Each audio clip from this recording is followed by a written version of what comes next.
আমার সাথে থাকতে হবে না, আমার রাজনীতি আমি একাই করব। আমি আসলাম ভাইয়ের লোক, এত অপমান নিতে পারি না। তারা আমরা আমাদের এলাকায় কোনো প্রকার সংঘাত সংঘর্ষ চাই না। এই বিষয়ে তোর কোনো কথা বলছিস, চুপ থাক। আমার তো সব জায়গাতেই তুমি আছো, পুরো জীবনটাই তো তোমার জন্য উৎসর্গ করে দিলাম।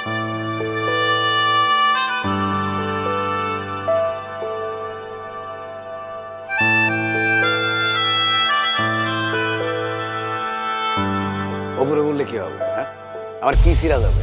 কি মনে করেন আপনি নিজেকে? শোনো, নির্বাচন কাছে চলে আসছে, এখন আর কোনো কিছু করা যাবে না, যা করার নির্বাচনের পরে করতে হবে। আপনার সাথে হয় অপু থাকবে, নাহলে আমি থাকবো। আমি আর অপু আমরা বিয়ে করে ফেলছি। আরে এই বিয়া শাদী মিথ্যা, আমি এটা মানি না নিশাদ। রাজনীতি দুই চেহারার গেম, এখানে একটা চেহারা প্রকাশ্য আর একটা গুপ্ত। আমার আব্বা কি বলতো জানোস, যেদিন থেকে তুই টাকা গুনতে শিখবি সেদিন থেকে তুই আর রাজনীতিবিদ থাকবি না, ক্যাচিয়ার হয়ে যাবে।